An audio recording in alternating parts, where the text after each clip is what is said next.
Welcome to Penny for Your Shots, conversations and cocktails with brilliant women. I'm your host, Penny Fitzgerald, and I believe the best stories are the ones shared over a glass of wine or a cocktail. Each week, I sit down with women who've said yes to building something meaningful, often after years of putting everyone else first. We talk business, big dreams, and the mess in between. And of course, a few favorite drinks. So grab a glass, get comfy, and let's pour ourselves into Penny for Your Shots. Today's guest is Emily Hodson, the powerhouse head winemaker at Veritas, one of Virginia's top wineries, and she's about to celebrate her 25th vintage. Emily's journey from infectious disease researcher to award-winning winemaker is packed with heart, science, and a whole lot of grape wisdom. She's also behind the wines at Merrie Mill. That's one of the wine camp stops this year, and I cannot wait to sip her creations next month. If you've ever wondered what really goes into making great wine, or just love hearing from women doing big things in their field, you're going to adore this conversation. Emily is smart, humble, hilarious, and seriously inspiring. Let's pour a glass and dive in. Here is Emily Hodson. Hi, Emily. Hello, how are you? I'm good. How are you? Super, thank you. So great to meet you. Nice to meet you as well. So let me give a little background for my listeners. We are coming to Virginia wine country for wine camp this summer. So excited to see you and taste your wines. Yay. And you are at Veritas and Merrie Mill. Do you make wine for other wineries as well? So my first vintage was 2001, and that was for Veritas. So I've been making wine for Veritas this will be my 25th vintage. Fantastic. Yeah, it's really exciting. It's gone by really quickly. Then my brother and my sister and I also own Flying Fox Vineyard and Winery. So that's a small little boutique. So I make that here as well. And then I'm also the consultant winemaker for Merrie Mill. Wonderful. Keswick. So yeah, it's really fun. Because even though Keswick really isn't that far as the crow flies, the growing conditions and the way the grapes express themselves are completely different. So it just gives me a more breadth of experience as far as, the rainfall over there, and just kind of thinking outside of the box and learning a new vineyard is humbling, because you think, I've got this, I can make Cab Franc with my eyes closed. And then you go when you go over to Keswick and you have to rethink a few things. So it's been a really nice part of my sort of winemaking story. Wow. And when you say Keswick, you're talking about the region or the area there in general, right? Yep. Keswick is that area. There's a few wineries out in Keswick. So growing. So yeah, but Keswick as a region is not that far from Afton or Crozet, which is my kind of closest town here. But the grapes express very differently. I imagine. Well, okay. So a lot of my listeners are wine lovers and have come up in the wine industry. Most of us coming to wine camp have pretty good wine knowledge, some more than others, and all of us love it. So yeah, what's not to love? Exactly. But I don't want to skip over your background either, though, because it's such a great story of how you came to become a winemaker. Sure. Yeah. It's funny. I was just telling this story yesterday. Winemaking found me. I didn't find my first career was in infectious diseases. So I have a master's in epidemiology, and I hit a point in my life, like a lot of us, where I just was like, this isn't quite working out for me. So I knew I needed to kind of look around in the job space and see, what other aspects of infectious diseases I could work in. And I called my parents. I grew up in Florida, and they said, sure, you can come home, have home base for a few months while you find your next job. But ... we just bought this farm in Virginia. We're moving to Virginia, and we're going to plant grapes and open a winery. And I thought to myself, whoa, my parents have lost it. So I still came here. moved to Afton in 1999. And I kind of was just, I helped my parents, like, because they were back and forth from Florida. So if Chris Hill was coming, our vineyard consultant, I would meet with him, take notes, and just help facilitate their vision of starting this winery. And I absolutely fell in love with it. I fell Oh, in wow. the people. I fell in love with irrigation and agriculture, and it just never was sort of a path that I saw as an option. And so as I just kept working on this project with my parents, I just realized that I adored it. And there's a lot of infectious diseases in winemaking. Not really, but there's good yeast and there's bad yeasts. You can have good populations of mites and fungus out in the vineyard. You can have beneficials that are good, but if it swings the wrong way, you have to really, look at your systems and evaluate what's working and what's not working. So there's a lot of that too. And then just agriculture and farming, I didn't realize how much I was going to enjoy that. And then on top of that, the creative aspect of making wine and fermenting things and having every vintage just be slightly different, all wrapped up into something that I am just so thankful I get to call my job. Mm, that's fantastic. Mm. Well, I think most of us who are outside of the industry, or most people who are coming to it new, think it's such a romantic notion. The idea of owning a vineyard or the idea of making wine. It's just so artsy, mixed up. But it just seems like it would be this creative process, but there's so much science behind it. It really is.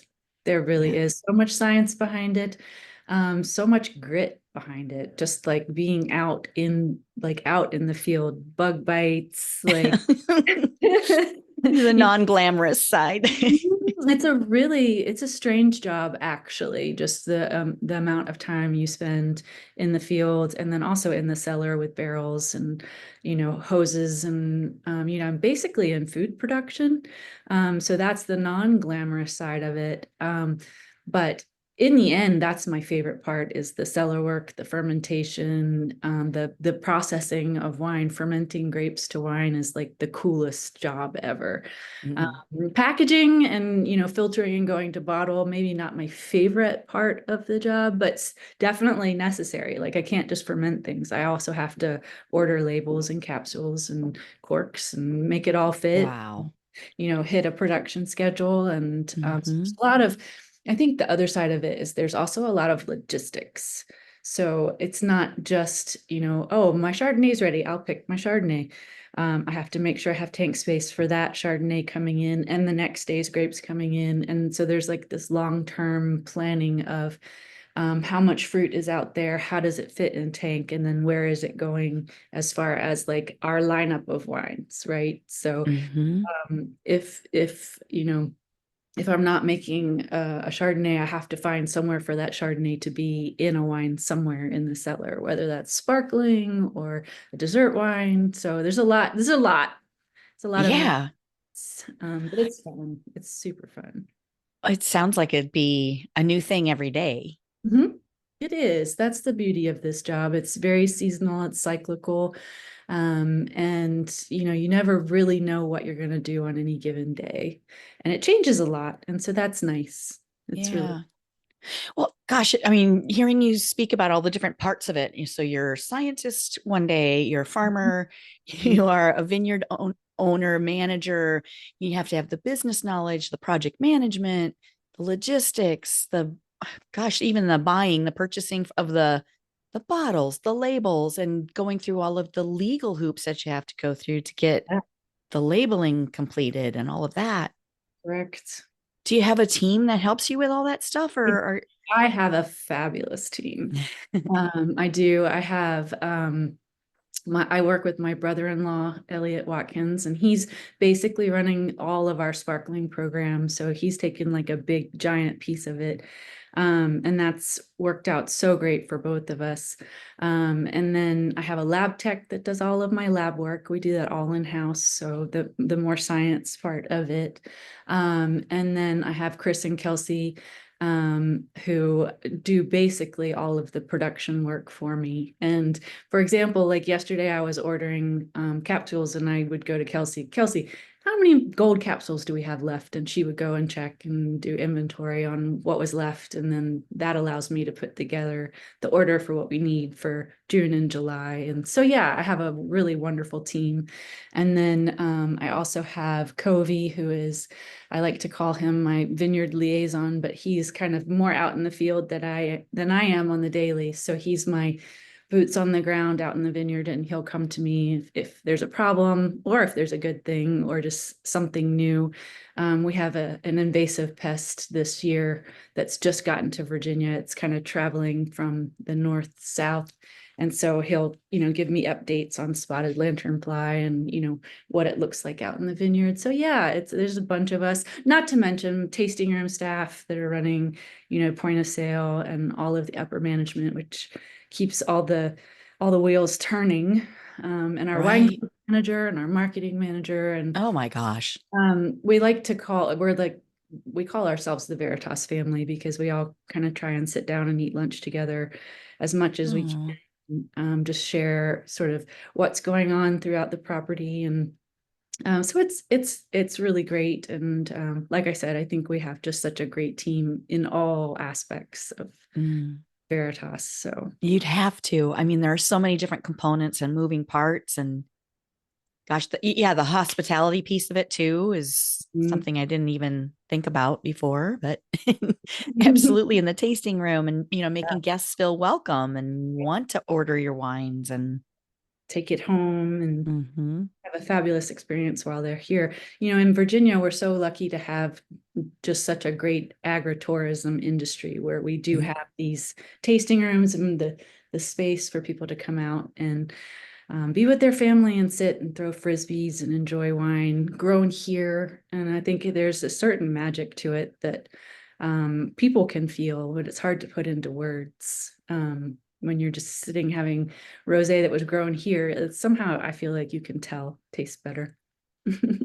Yeah, I mean, it just makes sense that it would if it's an estate grown. Mhm. Yeah, not only the terroir, but just the locality of it, the romance of it, it's a Surrounded fate. by vines. Yeah. Yeah, absolutely. Mhm. Oh, wow. Yeah, I cannot wait to come see you guys. Yeah, it's such a good camp too. You're gonna love it. Yeah, nice. Okay, so Virginia has really become known for Viognier, Cabernet Franc. Petit Verdot is another um, really well made, well done grape in Virginia as well, right? Are there others that I'm missing that we shouldn't miss while we're there? Yeah. Uh, Petite Manseng I have a love-hate relationship with thing.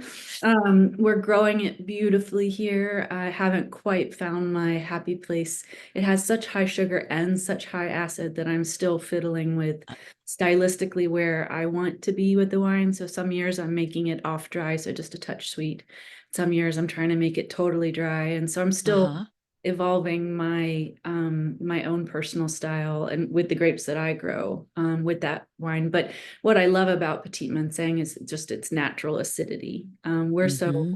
humid and warm that is one of the things that we struggle a little more with is bright acidity.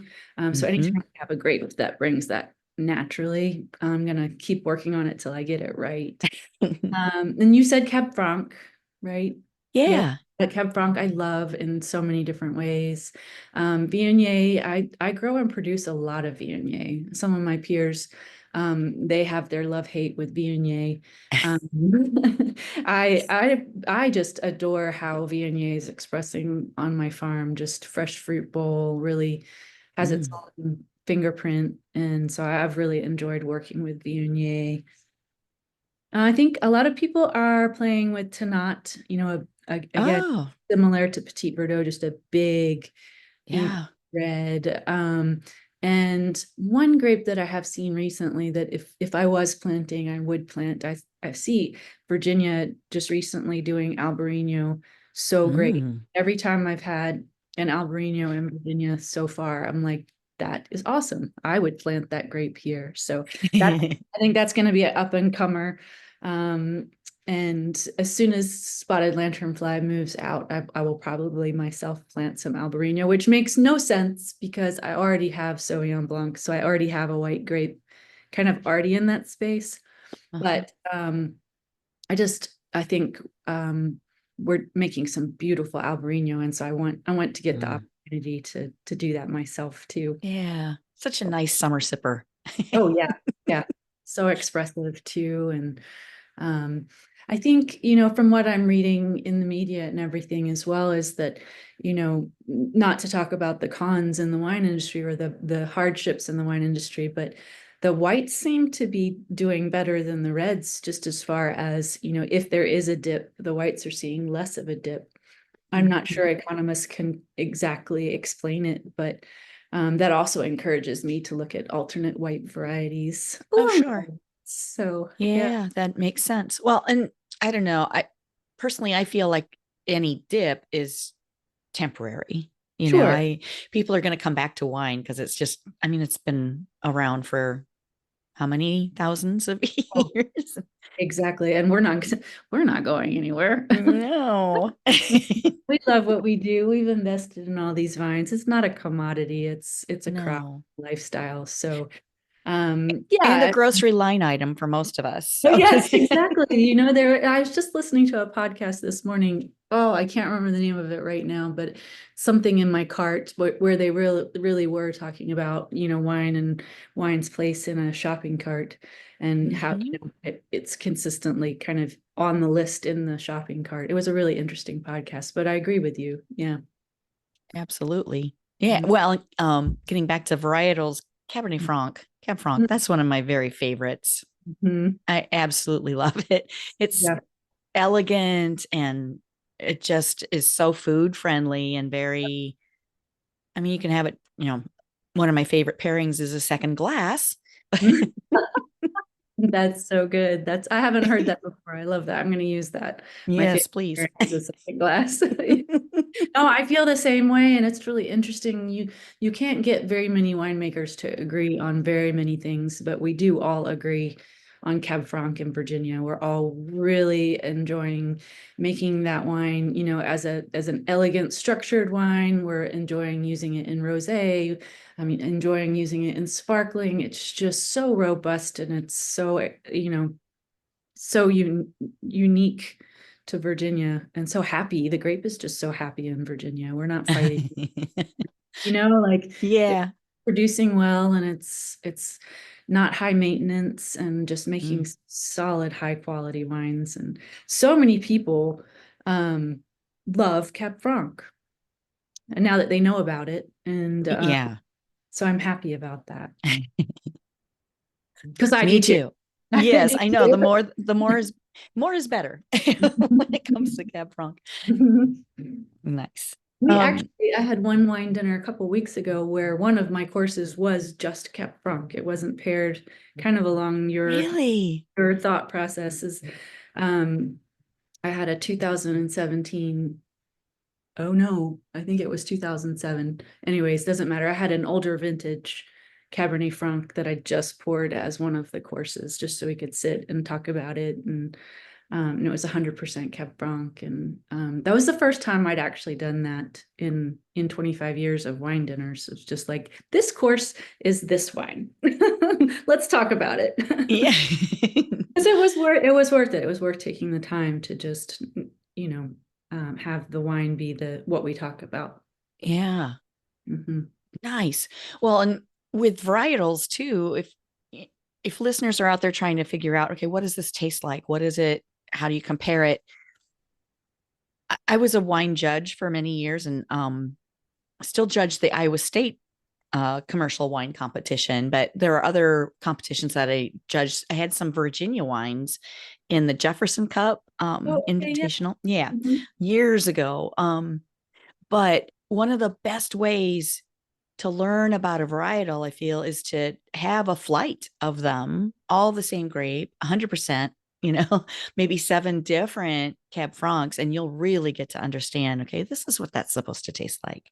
It's so interesting that you say that. I think it's the only way you can learn not only what you like and dislike, but the different expressions of a grape is to have a Mm-hmm. number of them side by side.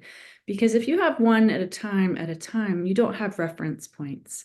So you Right. like, oh wow, this one's so floral because you've got nothing next to it that's more oaky. And I really feel like that's the only way to learn the nuances of a grape and also of your specific wine preferences is to have. Right. And I think, we see this a lot in tasting rooms, or I see it a lot at wine dinners. I always feel like people are so hesitant, or feel like they don't understand wine. And I've always wanted to, and I've always tried to convey, like, um, it's what you like. It doesn't matter what you're supposed Yeah. to like. And I think I've thought about for a while, kind of putting together a wine education, not learning wine, but learning you what you like. Do you like sweet? Yeah. Do you like dry? What do those words mean? Do you like oak? Do you not like oak? Do you like oak in whites and not in reds? Like, just giving people the tools to have all those wines side by side and say, like, oh, I really like high acid whites, or I like, soft reds, soft fruity reds. And what is that? Is Mm. that Malbec? Is that, what are those grapes? And just helping people figure out their wine personality. And I think you've seen that a little bit online with some of these wine clubs where they're doing cards a little bit more to help people understand what they like and don't like. But it's so important, and it's not focused on enough, I don't think. Yeah. That's Mm. a great way to look at it because it can be intimidating, right? Mhm. You walk into a Yeah. wine shop or in a winery or a grocery store and you see all the bottles on the wall. You don't know where to start. I don't even, Yeah. even as 25 years in the industry, sometimes I'll walk into the wine warehouse and I'll be like, I need a Syrah. And I will let them guide me and take me through. I'm not even gonna, I'm perfectly willing to accept somebody who knows that library of wines in the store. And they Oh, love, yeah. yep. And but it's really interesting because I think for so long there was kind of a wine, not snobbery. I don't mean it that way, but like you had to kind of know and understand things, and everybody was a little intimidated because Uh-huh. I mean, some of these labels are hard to figure out. Yeah. So how are you supposed to know if you like Viognier when all it says is Condrieu, So it's like, Mm-hmm. but all that aside, I think it's so important to have wines side by side. But I guess it's easy for me to say that because that was my job. Hard. It's hard to be in a situation where you are able to have five wines side by side, all Cab Francs, either from the same region or different regions. Like, Exactly. it's hard to open It's all those. expensive. It is. It is. It Yeah. is. That's when it's nice to really, get out there and visit the wineries, and Mhm. taste them side by side. The ones that you have in your portfolio, try those side by side. And then, you get to, you start getting a feel for a sense for what you really like and what you don't. And it's helpful. Yeah. I mean, that's what it's all about. Yeah. Well, yeah. And some of the intimidation can even be like, well, how do I pronounce Viognier? I don't even know, that. I And tell then the you, label itself, all of it is so much. it is a lot. And, I'm in the kind of a business sphere right now where I'm looking at um, with a board, really trying to develop some grape varieties for Virginia, um, and that have a level of resistance to the funguses and molds that are just natural here. Hmm. Grape breeding project. And in the process of doing that, I've been introduced to a lot of different hybrids that I didn't know about or I didn't know existed. And, I'm obviously looking to make a new grape. I cannot tell you how hard it has been for me to remember the names of all these hybrids, and it's humbling because, and it also makes me really understand the consumer so much more, as like when something's new, like Merlot Canthus or Sorellus, and there's all these other grape varieties that I don't know very well, that I didn't grow up with. I can't remember their names and I can't remember how to say them. So it really makes me understand how hard that must be from the other side where it's not your daily job. It's just something that you're in and out of. Like I do this on the daily. And I had a hard time, I still am having a hard time sort of cataloging and remembering some of these grapes that are new to me. So props to all my Virginia wine fans that have embraced Viognier and can say it kind of well. I'm so proud of because we definitely went from the late 90s with having to explain Viognier to everybody that walked in the door to now Mhm. people come in and say, "Do you have a Viognier?" And I'm like, "Yes, I do." Let me just pour you some. So, yeah, no, I think that I've really watched a consumer base, a group of people, I'd say in the mid-Atlantic, learn some new grapes over the last 20 years. And so I'm Yeah. excited to do it again. Yeah, that's very exciting. The consumer is getting, I think, more educated, and our palates are getting more sophisticated as we try more wine. And the go local movements have been Mm, really foundational in people seeking out new and sustainable and regenerative and new practices and farming practices, and all of that kind of woven together has really allowed us as a region to say, "Hey, have you tried Petit Manseng?" Probably never heard of it, but it's really good and it grows great here. So give it a try. And people are absolutely willing to. And then nice. they kind of wrap their arms around it and it becomes like their new favorite wine. And I don't know, it's been fun to watch the industry shift a little bit. And Yeah. it's not the first time I'm going to see that in my lifetime. Hmm. Mhm. Well, it's nice to have something unique, like a Yes. petite Manseng, to have, as a consumer, if you're able to get a wine like that Mhm. and have it be your house wine. Yes. No, I know. Not Yeah. not Chardonnay. I make some really good Chardonnay too, but it is nice to have sort of to understand a region, right? That's very Yeah. specific to like what's in your backyard and what your, neighbors are planting throughout the Commonwealth. And so that does it feels more honest or more valuable than Hmm. Chardonnay, but Chardonnay is really good too. Yes. I have some really good friends who that's their favorite is Yep. Chardonnay. So, but is the style a little bit different? What style do you typically follow for your shards? So the interesting thing with Chardonnay, it makes some of the best wines I've ever made have been a Chardonnay base. Wow. It how do I put this in a short segment? Some of the best wines I've made are Chardonnay, classic, beautiful, layered, elegant. Um, when I'm working with Petit Manseng, for example, is a little more obtuse. So as I said before, higher acid, higher aromatics. Um, roasted pineapple and papaya, really rich and layered, Mm. and more angular. Where Chardonnay, they're just in wine style, they're just completely different wine styles, which is fabulous because they're not emulating each other. So we need both, Yeah, absolutely. because there is a place, for me with Chardonnay, when I have a good Chardonnay year, I want it in some beautiful oak and I want it on lees and I want to build structure. And that's just so classic and it just feels so good. Petit Manseng, if I wanted to do something similar, I don't think I could make anywhere near that wine with a Petit Manseng. I've got to have um, my artistic direction has to be different because the Petit Manseng grape doesn't fit in that program of Hmm. it can. And, for example, Michael Shaps is doing a very beautiful dry Petit Manseng that doesn't have all the angles, all the obtuseness. But that I feel like that's his site. I feel like that's where those grapes are grown. Oh, Like he oh, okay. did that. I feel like my grapes are placed in a much hotter, much drier vineyard. And so they're more aromatic and they're um, uh, they're just expressing so much. So I have to just go a different direction. It's all about knowing your grapes.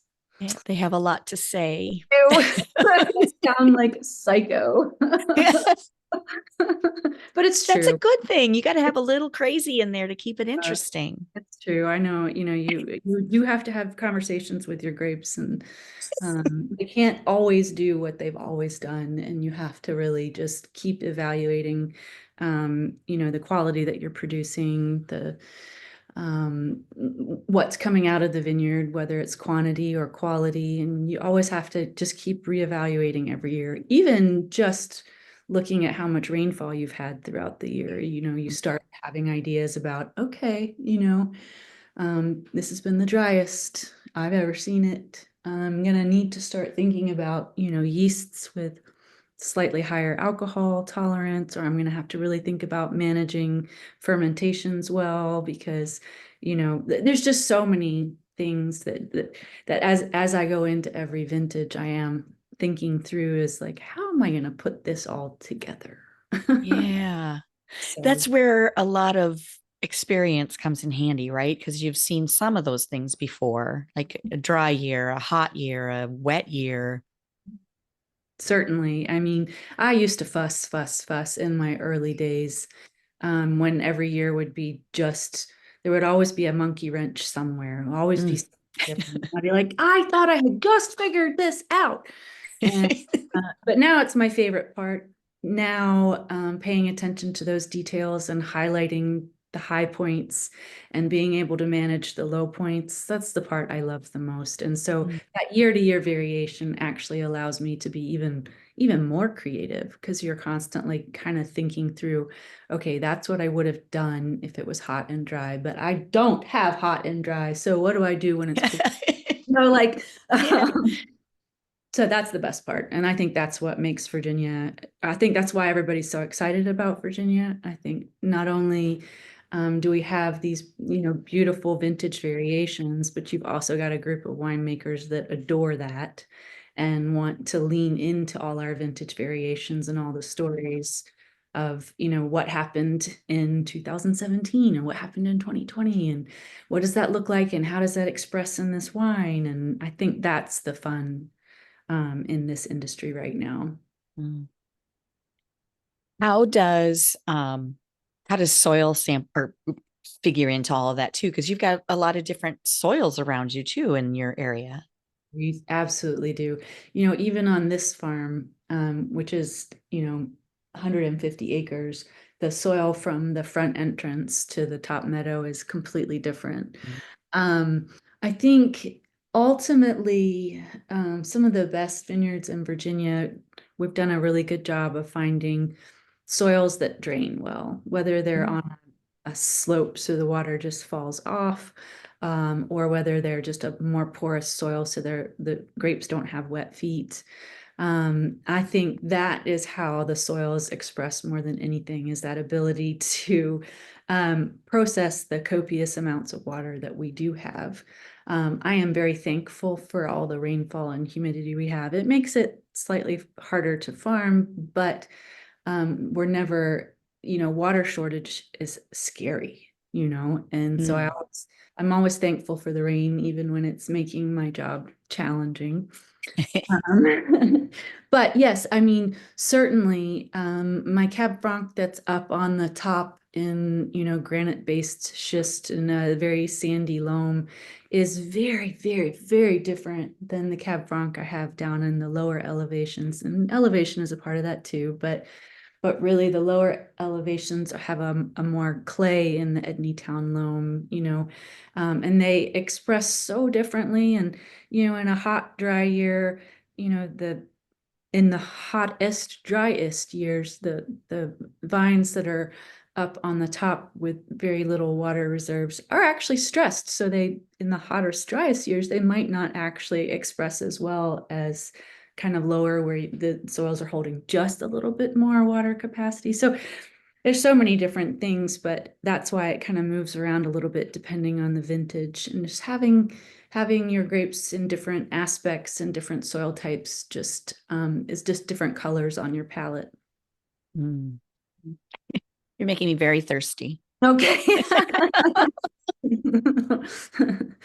And I was talking about Cab Franc too. Yeah, of course. Yeah, for sure. Gosh. Okay. So I've got a range of people that I'm sure will have, some questions we can get really nerdy about it, and I love that. And then some questions might be like, well, how does a hot year affect a grape? Because, it really, like, the higher the sugar content, the higher the alcohol in the finished product. But how do you gauge for all that, or how would you describe how, the heat and how all of that affects what you're Yeah, doing? so the interesting, this is a very good question. Thank you so much. In the hottest years, that's why I said hottest, not hot. In the hottest years, the vines will get stressed, and they'll get stressed and they'll close. I'm going to be nerdy now. That's good. I love it. So the leaves, the stomata and the leaves will close and they'll stop respirating just to protect the vine because they're too hot. And when they do that, they stop ripening the fruit. Now, that doesn't mean they stop it entirely, but on those hottest days, they will try and keep the vine alive and they stop focusing on ripening the fruit. So that's why in the hottest years, even though we do love hot and dry, the hottest years you might have irregular ripening. So you don't have quite as much uniformity, certainly in vineyard blocks.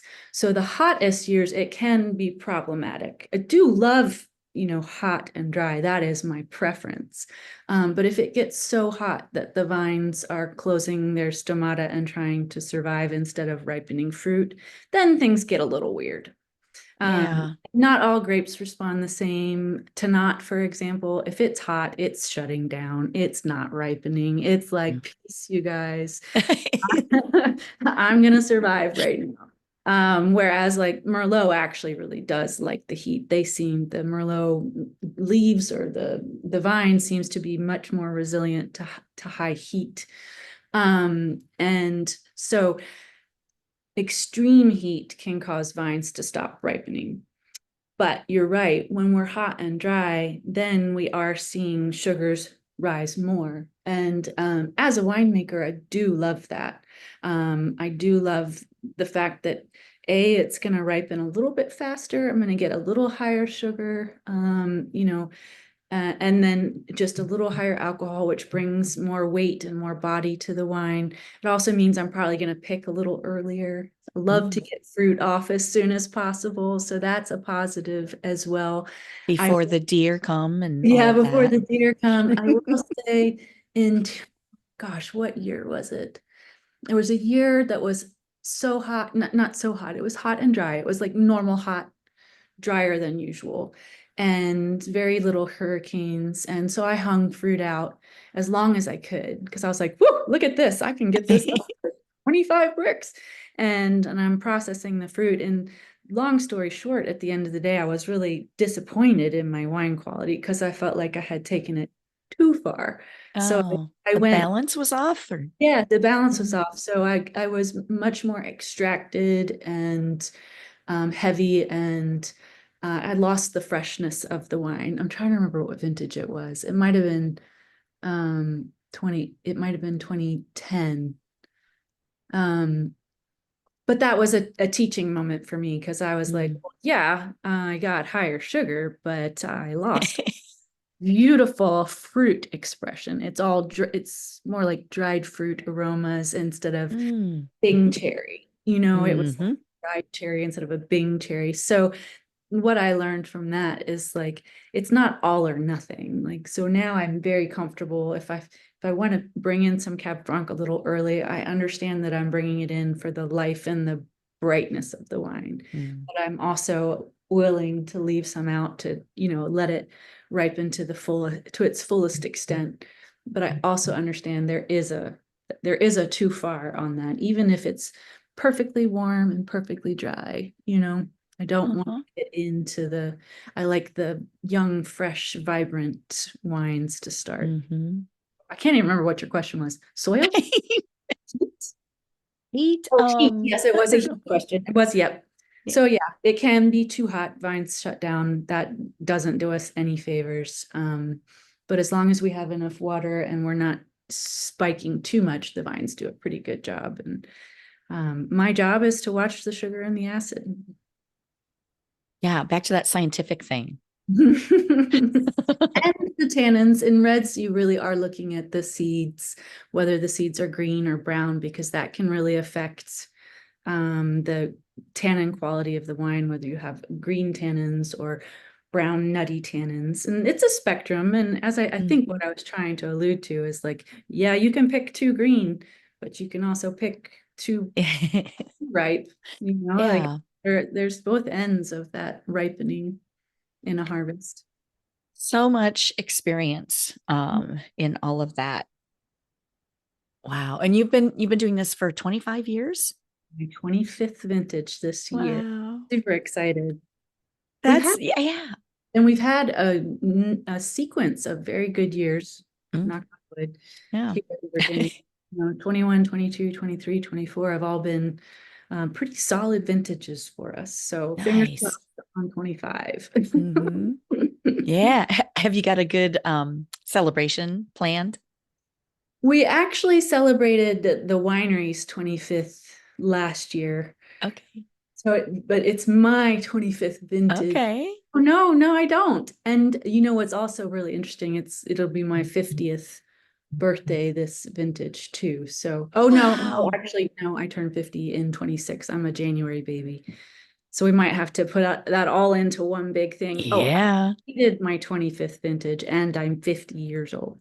I think that's a plan. Not sure what to do, but I might Yeah. just not do anything. Yeah. Maybe I don't know, trip to France or something. Cap Franc will go to the Loire. Sauvignon Blanc, Exactly. perfect. That is on my list. Oh, fun. Okay, so what have I not asked you that you would love to share with us? We've covered my family, grape breeding, terroir, soil, grape physiology, my favorite grapes. I think I can't think of anything really that you've missed that is important Um, in the world of. Events maybe? Do you have some events coming up that you'd like to Oh, tell people sure. about? Yeah, we have a lot of really, so we've been doing Starry Nights for years and years. That's every second Saturday in the summer. Um, July, August, September, I believe. It's all on the website. Okay. We also have, and probably one of my favorite things that we do is a series called Supper Series. It's here at the winery. And last year we were bringing in chefs and partnering with chefs, and the chef Mm, would be a guest chef and would pair with the wines. This year we've shifted just a little bit and we're partnering with producers. So we had Smoke and Chimneys, which is a trout farm last month. This month we have Polyface. So a lot of like really passionate producers, just like I'm so passionate about growing grapes, they're so passionate about raising trout. And then, of course, we have their product as part of the dinner paired with Veritas wines, and that's super fun. And that's all on the website. So that's, I think, every month through the fall. So if anybody, mm, and it's just, really good local producers that are the top of their class. So it's really mm. exciting to have them here. And they speak about what they're doing and you can see all the love and passion in what they're doing also. So it's nice to kind of collaborate that way as well. Nice. And to taste it, you can taste the difference, with when someone's cooking from love and someone's made their wine with love, you really, it sounds stupid, but you really can. You can taste the difference. And Chef Andy Shipman, who's our chef here, I mean, he's had a big hand in who the producers are, and they're some of his favorites too. So when Mm, he's cooking with their ingredients and or their what they're producing, you can tell that he adores them as well. So it's a good series. it's very cool. Yeah, a lot of our wine campers will be coming in a little early and some are staying late. So uh, they'll have to check the website and I'll put, This wine camp, I'm sorry, what'd you ask? What month is wine camp? It's in July. It'll be the 24th through the 26th are our official events, and then people are coming in early and staying a little late to check some other things out. It'd be so fun. Yeah. Yeah, I'm so looking forward to it. And your website, is it just veritas.com? Our website is www.veritaswines with an S. Okay. Wonderful. I'll put that in the show notes and in my social media and everything so people can find you more easily. Perfect. Um, okay, so tell me, we're at kind of coming to the end of our chat, but what they're like children. It's hard to name your favorite, I'm sure. I knew this was the question. I know. Keep going. Ask me. Okay. So what's your favorite wine? I have two. And just in fairness to all my other grapes, Mm-hmm. um, Sauvignon Blanc is my favorite. Um, but I think a lot of that is just timing. Sauvignon Blanc is one of the first grapes that comes into the cellar. So it's the first fermentation, it's the first harvest. It's everything is clean and ready to Fresh. go. I'm full of energy. I'm ready for the vintage. And so it just imprints on me every year. So Sauvignon Blanc. And then my other favorite has been Petit Verdot for many, many, many years. And for me, that was because it was capstoning the vintage. It was also the last to come in. And so Ah. everything was being put to bed. And this was like, oh, it's my last fermentation. And I don't know, I feel like I just have more bandwidth, more time to put into those wines. Um, I would have to say though that I have shifted in the last 3 years, and sorry, Petit Verdot. Cab Franc. I love making Cab Franc. Just everything about it. The fermentation smells, like picking it, working with it, just how it destems, how it crushes. And it's just my favorite to process in the cellar. And it expresses so differently where it is on the farm. I love that about it as well. And so, yep, those are my two. I love it. Mhm. Okay, so that brought up another question too. So from start to finish of your fermentation year, like your that project of all the grapes coming in, when Mhm. do you start? When are you approximately done? Yeah, so we're usually coming in early to mid-August, Okay. and that's sparkling Chardonnay. And then we're usually finishing early to mid-October um, Okay. with picking the grapes. And then it's usually about 3 more weeks after that that everything is done and in barrel or tank and put away. So usually by November. So Thanksgiving, things are definitely all tucked away, and then Nice. roll into the holidays. Happy holidays. Yep. Wonderful. Oh gosh. Okay, so then the other fun question I'd like to ask is what's a favorite memory sharing wine with friends? No, it's really interesting because it kind of links to your earlier question. I can remember like vividly sitting when we were living in Florida. This was pre-winery.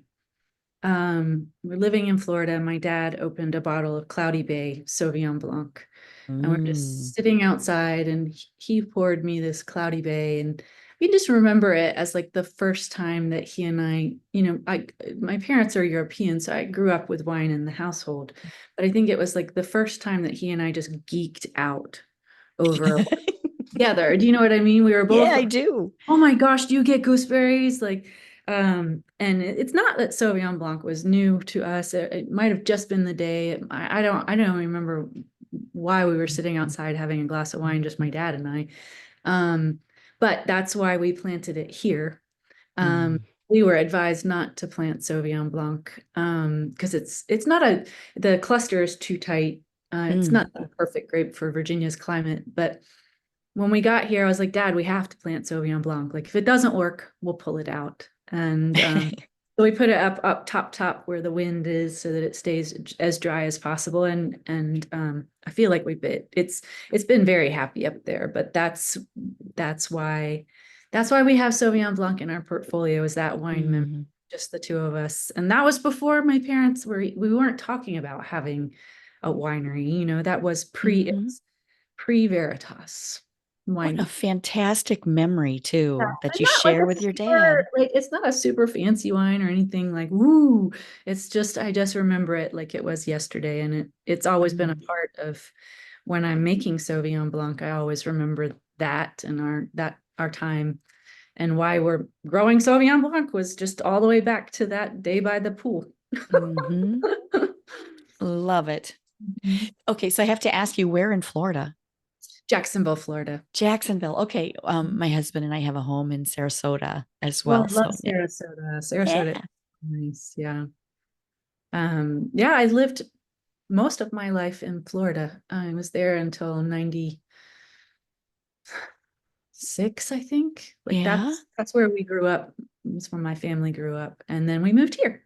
Yeah. Well, so your dad, your parents having the notion to buy this vineyard, what spurred that? I mean, how did that come about? Yeah, so definitely, as I said, my mom and dad are from England, so sort of wine and wine culture is life. Maybe erring on the side of Francophiles, and so we just always loved wine. We were always a wine collecting family, and my mom has a very green thumb, and so they had always had ideations of it, but really, my dad came to Charlottesville to do a continuing medical education seminar. Mm. He is still a neurologist. He's not practicing, but he was a neurologist in Florida. And my mom was with him, and they just fell in love with the region, the area. And Mm. they met Tony Champ, and Tony Champ owned Whitehall Vineyards. And so Oh yeah. they were tasting these wines, and they were like, these are good. Like, what? And that was it. I think it was on that same trip they visited this property because it was listed with Wintergreen Properties as a possible vineyard site. And so they looked at it, and that's all she wrote. And I Wow. called like the next week. Can I come home to Florida? And they're like, how's Virginia? Why don't you come here instead? This is weird, but it was wonderful. It's just been such a wonderful development for our family. I didn't say, but I work with my brother-in-law Elliot, my uncle Bill as our vineyard manager, my brother's my CEO, my parents are still involved on a daily basis, and so it's not only the Veritas family, but it is a lot of Hodson family, Hodson watch family, all just showing up every day and trying to do the Yeah, best we can. that's amazing. Well, and I'm sure it brings you closer together. It's a wonderful experience, but I'm sure there are days when it's a little difficult. Oh yeah, there are Uh-huh. there are more good days though than difficult days. Yeah. Difficult Yeah. days I think would exist whether they were my parents or not. Oh, absolutely. Yeah. And that just adds another level of commitment and just, The hard part, I'd say the hardest, the most annoying part of having a family business is always talking about work. Like oh, right. always. And we don't mean to. It's just that, It's there. it's there. It always sneaks back in no matter what. We can be at Disney and all of a sudden, we're talking about like the 2007 Cab Franc, and all of a sudden we're back into like packaging oh, did you get that email about that event? Like I would say would be the beef I would have with the family business is that Yeah. it's nice just to be family and not talking about also what you work on all the time. Yeah. Yeah. Yeah. It's good to have boundaries, but it'd be very difficult to figure out what they are. You never mean to bring it up. It All just right. always just sneaks right back in. Yeah. But Well, but then maybe that keeps us close because we always have something to talk about. and always something to drink. Oh yes, that's true. Oh my gosh. That is very true. Let me just run down to the cellar right now. My dad is my biggest fan. Well, my mom and my dad. So I love to bring them, what I'm working on and ideas that I'm having and problems, things where I'm like, what do you think of this? And he's like, ooh, I'm like, I know. It's fun to do all that together too. Yeah. And then to go through the trials of it and to figure things out together, and it just makes the victory even more sweet. Yeah, it does. Yep, because we've had our ups and our downs. Certainly it's all vintage driven. It's nothing other than that, and learning curve. But still to this day, we go back to all those stories, and they're so foundational, Yeah. And so important and so fun to kind of revisit. You remember when we used to have, Yeah. Is the next generation excited and getting into it too? They're still young. So our oldest grandchild is 19. Okay. And our youngest is 5. She either turned just 4. Oh, wow. Quite a range. My sister and I are 12 years apart, so we have a good range. But we're like 19, 18, 17, 16, 7, and 5. And no, right now, my 2 girls, not interested at all. But I think they've seen me kind of obsessed in this job for so long. They're like, well, I'm not working as hard as mom is. But not at this stage. there's still hope. Yeah, there's a long time to go yet. Yeah, there really is. They haven't, I have one in college, one in high school, and they really haven't formulated their brain fully, I don't think. Yeah, exactly. Kidding. Yeah, but no, not right now. Nope. It's just my brother and I and Elliot and Chloe. And we'll just have to let the kids get through school and see where they. Yeah. So no pressure. Yeah. No, but at some point they'll realize, oh my gosh, this is so cool. This is such a great family business and a great opportunity. Really think they will. It's just why I've been so chill about not needing them to be interested at all. In fact, them to just find it on there. Exactly. Go experience some life, and then I'm always here, but go experience what you need to do. Exactly right. Oh gosh. Oh, this has been so fun. Emily, I appreciate you so much. Same. I really appreciate you taking the time to do everything that you do of just bringing people together, informing people, helping people ask geeky questions and not questions. And just enjoy and love the wine in the process. That's right. Yeah, amazing. Well, I cannot wait to see you in July and come taste the wines. Because we want to get everybody excited to taste that Cab Franc. Oh yeah. Exactly. Very cool. All right. Thank you so much, Emily. I'll be talking with you soon. Okay, bye. Bye. That's a wrap on this episode of Penny for Your Shots. If you loved today's conversation, don't let the inspiration stop here. Get my weekly insider updates straight to your inbox. It's where I spill behind-the-scenes goodies, exclusive tips, and all the fun stuff I don't always share on the podcast. Sign up now at pennyforyourshots.com/insider. I'll see you in your inbox next Thirsty Thursday. Cheers!